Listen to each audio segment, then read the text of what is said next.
ఈ అమ్మాయికి నైట్ పూట అయితే యాక్సిడెంట్ అవుతుంది. అండ్ యాక్సిడెంట్ అయిన 7 minutesలోనే అమ్మాయి బాడీ అనేది అక్కడ నుంచి మాయమైపోయింది. అండ్ అమ్మాయి పేరు వచ్చేసరికి మ్యూరా మరే.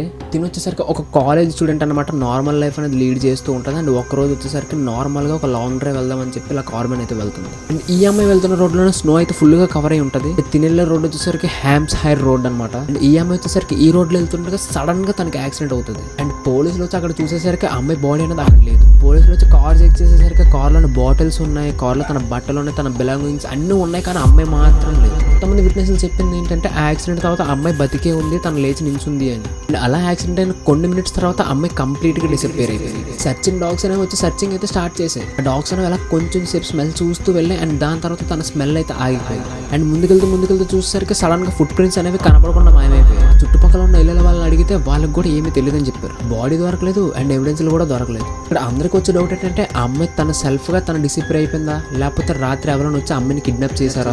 ఇప్పటి వరకు ఈ కేసు ఇలానే అన్సాల్వ్డ్గా ఉండిపోయింది. ఈ కేసు గురించి మీరేమనుకుంటున్నారో కామెంట్ చేయండి.